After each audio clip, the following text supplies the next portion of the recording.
আসসালামু আলাইকুম। আমি ডাক্তার মোহাম্মদ মমতাজুল হক, মেডিসিন বিশেষজ্ঞ হিসেবে টাইমস মাল্টিকেয়ার হসপিটালে আমি নিয়মিত চেম্বার করছি। সবাইকে শুভ সন্ধ্যা।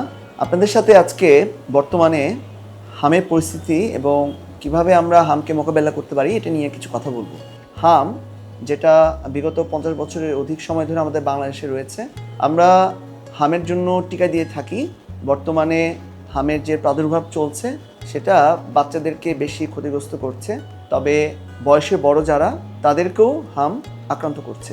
হামে আক্রান্ত রোগীর কিছু উপসর্গ তার শরীরে দেখা যাবে, যেমন তীব্র জ্বর, মাথা ব্যথা, গায়ে র্যাশ ওঠা, কান ব্যথা, গলা ব্যথা করা, নাক দিয়ে পানি পড়া, হাঁচি, কাশি, বুক ব্যথা, শ্বাসকষ্ট। হামের জন্য আমরা কিছু পরীক্ষা করে থাকি, যেমন IgG, IgM for measles, CBC count এবং চেস্ট এক্সরে। হামের জন্য সবচেয়ে বড় যেই চিকিৎসা সেটা হচ্ছে পর্যাপ্ত পরিমাণে পানি পান, পুষ্টিকর খাদ্য গ্রহণ এবং জ্বরের জন্য জ্বরের ওষুধ, অন্যান্য কিছু নির্দিষ্ট টাইপ ওষুধ। হাম নিয়ে যত অ্যাডাল্ট পেশেন্ট আমাদের এখানে ভর্তি হয়েছে তারা সকলেই সুস্থ হয়ে আলহামদুলিল্লাহ বাড়িতে গিয়েছে। আপনারা চেষ্টা করবেন হাম থেকে নিরাপদে থাকতে, নিজের বাচ্চাদেরকে সঠিক সময়ে টিকা দিতে। আল্লাহ পাক আপনাদের সবাইকে সুস্থ রাখুক। আসসালামু আলাইকুম।